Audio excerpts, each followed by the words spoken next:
The rise of Viking raiders. Fear from the north. Imagine the year is 793. You're a monk at Lindisfarne Abbey, riding by candlelight, when the sea begins to roar. Out of the mist, longships slice through the waves. Dragons carved on their prows, shields gleaming red and black.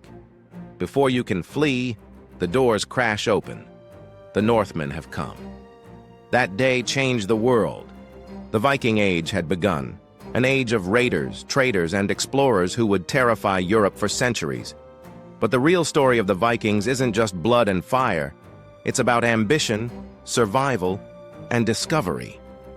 This is the rise of the Viking raiders, and how they turned fear into empire. The word Viking once meant to go raiding.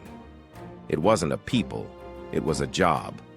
Farmers became pirates, traders became warriors, and small coastal kingdoms transformed into seafaring powers. From the late 8th to the 11th century, the Vikings would strike fear into every coastline in Europe. But they weren't mindless savages. They were explorers, craftsmen, and kings in the making.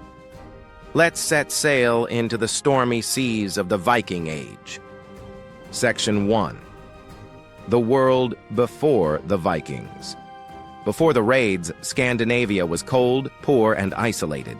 Its people lived in scattered farming villages across modern Norway, Denmark, and Sweden. The soil was thin, the winters long, and the resources few. But the Northmen had one advantage: the sea.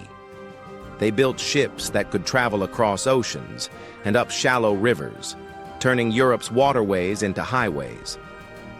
While other nations fought over land, the Vikings looked outward, to trade, to explore, to conquer. Section 2. The spark that lit the north.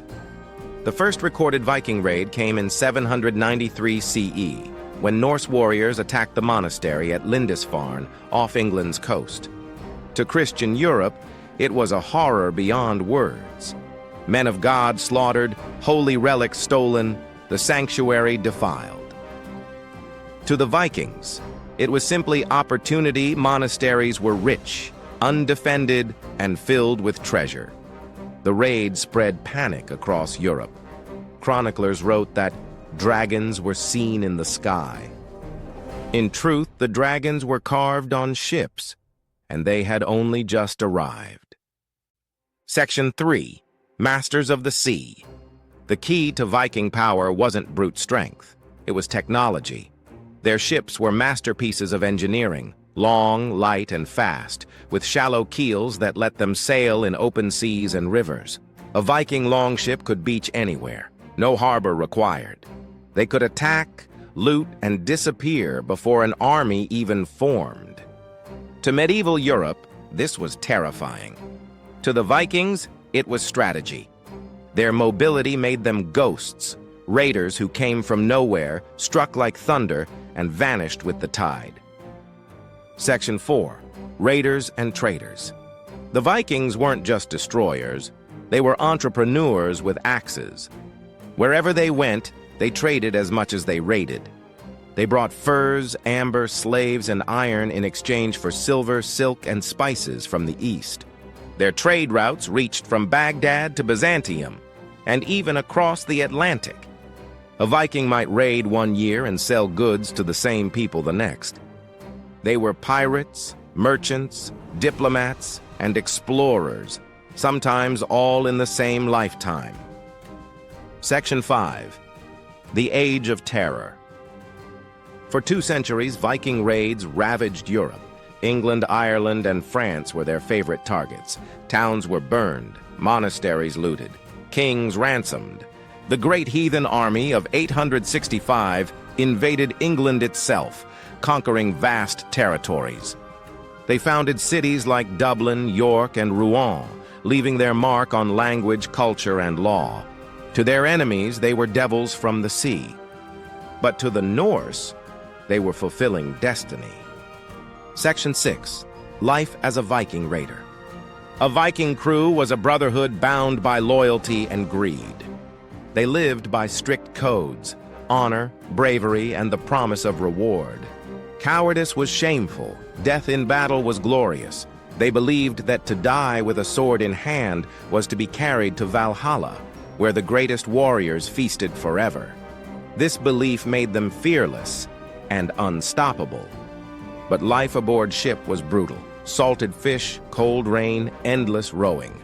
Raiding was not just a career, it was survival. Section 7. The Viking Women and the Home Front. While men sailed, women ruled the home. Viking women managed farms, property, and trade.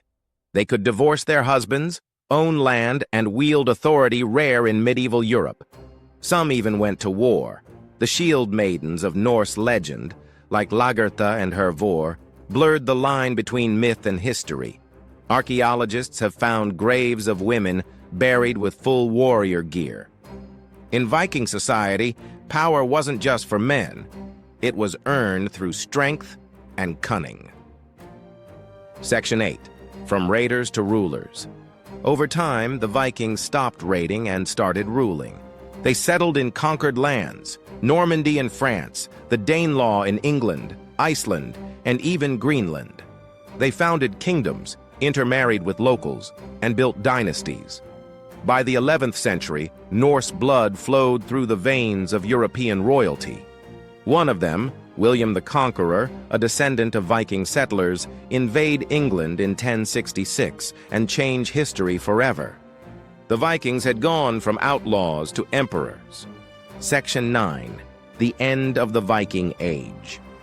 By the mid-11th century, the Viking Age ended, not in defeat, but in transformation.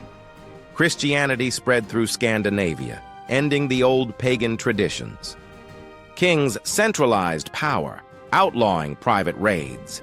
And as Europe strengthened, the easy targets disappeared.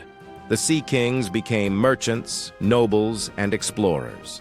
The longships fell silent, but the legend of the Viking lived on.